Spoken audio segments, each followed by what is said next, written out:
This is John for the Chicago Patch. Today I have the pleasure of being on the beat with a very, very talented Andrea. How are you?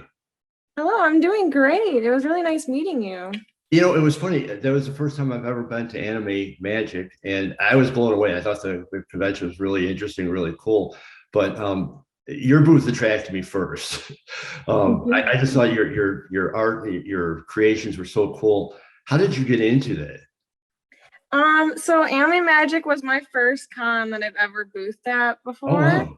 So it's very new to me. What was crazy, what happened to me was I made this TikTok of one of my drawings and it blew up and people kept telling me if I turn it into things, they'd buy it. And then I did a Kickstarter in January of this year and that blew up. I got crazy funding to the point where I was able to buy all this inventory, and I'm like, I'll try these conventions and see how that goes, and that went really well. So it's Wow. exciting. Well, because I was going to ask you, like, how did you know? Obviously, you have a lot of talent, but how did you know that you could make a career out of it? And you just kind of answered that. That's an awesome start. I mean, it's like very fast. I started working on things in December, and I was like, I should do a Kickstarter, and then that blew up, and now I'm here. So I still have a full-time job. I haven't taken the full dive yet, but I'm having fun learning. But there's potential for taking the full dive. Oh yeah, like that con was a rather small con, and I still made more than my paycheck. Cool. Hey, that's always good. Yeah. Now, that was your first con setting up as a vendor or artist, creator. Have you been to other cons before?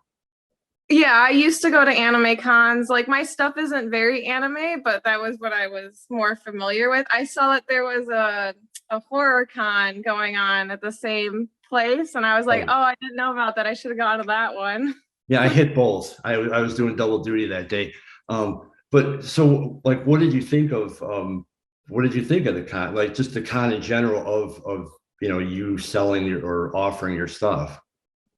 So Anime Magic specifically, what appealed to me was it wasn't super small, but like the pricing was still affordable. So like with the count of people that were there, like it wasn't one of the biggest ones, but it was very reasonable to be a vendor there and like be able to make your money back and meet a ton of people, which is very valuable because how many chances do you get to like show off a ton of local people your creations? Now, when you're going about setting up your booth, picking out what you're bringing, like what do you look for? What do you think of? How do you set up your booth? I honestly looked at like a ton of examples of people vending. Like I followed every vendor that I knew that existed at cons and I just like looked and I paused and I was like, oh, I know what that item is like for their display. And I'm like, I'm just gonna mimic what I can pull from the other people's booths. So that's kind of how I went about it. And it worked out for me. No, yours look really cool. Now, when you're creating something, whether it's art or whether you're making any of the like the plush things you do, how do Mhm. you know when it's done? Like, how do you know, okay, this is finally done, and like, and not, well, I just got to do a little bit more. Well, I mean, it probably helps that I'm also a graphic designer, so creating has always been part of what I do, even with my normal job. So I just kind of learned that creative process. At some point, you have to be like, "This is it, and we gotta go for it. People are gonna like it or they're not." But let's move on. And have you always been that creative? Like, even as obviously you're young, but even as like a kid, were you always doodling or drawing? Yeah, definitely. I always knew I was going to do something in the creative field. Going to college, I basically went in being like, what's the most viable art degree? And I was like, graphic design. So I could find jobs. And then I was like, I'll figure out what I actually want to do, while I'm working at my regular job. And are there any particular artists, creators out there that are inspiration to you? Um, I really like tattoo artists a lot. So there's a lot of like Korean tattooers that I follow on Instagram. So like Gigos and Soupy, I really like. But yeah, I don't really follow much of the anime community art. So it's very strange that I was like, let's do a booth there, but it worked out. So, and how did it feel? Like, it was your first convention as a vendor. So, Mhm. like when the first person came up, or when the first few people came up and started, complimenting you on your work, how did that feel? Amazing, because like I always had like an online shop, and I mean it's really easy to just throw something out and then be like, if nobody likes it, nobody's gonna know because it's online. Like nobody's watching your storefront. It was really just amazing to see people recognize characters or like be like, oh, I know you from Instagram or I know you from TikTok. And it was just like it was very emotional. I was like, oh, I didn't expect like any of this. It was really cool. I thought I would just like kind of be more hidden and some people would like my art, but a lot of people like said like, oh, your booth stood out, or oh, I really love this guy. And it was I don't know, it was just such a unique experience that like all the anxiety of like doing something new was just completely blown away because I was like, this was worth it. No, it's totally cool. And you're absolutely right. And they were absolutely right. Your booth did stand out. I mean, with no offense to everybody's booth is nice. They always try to make it nice, but it's got to be very hard for a booth to stand out in a situation like that. And yours actually did. I saw, kudos to you. Um, when, when, when you go about creating something new, do you have something in mind? Like, do you usually have something in mind, or sometimes is it just whatever comes to your mind as you start? I think a lot of it now has to do with like I found my niche of things. So I'm gonna be making folklore creatures for a long time, I feel like, because that seems to be what everybody really likes from me. For the most part, I just like draw what inspires me because if I just draw what people, every time I've ever drawn something that was like trendy or like I know people would really like, it just never turns out right. And people just, the engagement isn't good. So I think it's like you have to be true to what inspires you, otherwise, what's the point? No, and do you do commissions for people?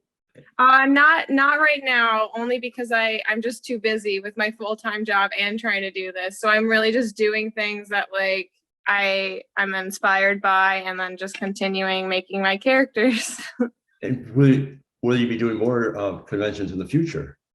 Yeah, there's a couple local ones that I wanted to do. Very tiny, like just I've never heard of them before. They're just like little get-togethers. So I plan on doing that, but for next year I hope to be doing bigger cons. I want to see what that's like.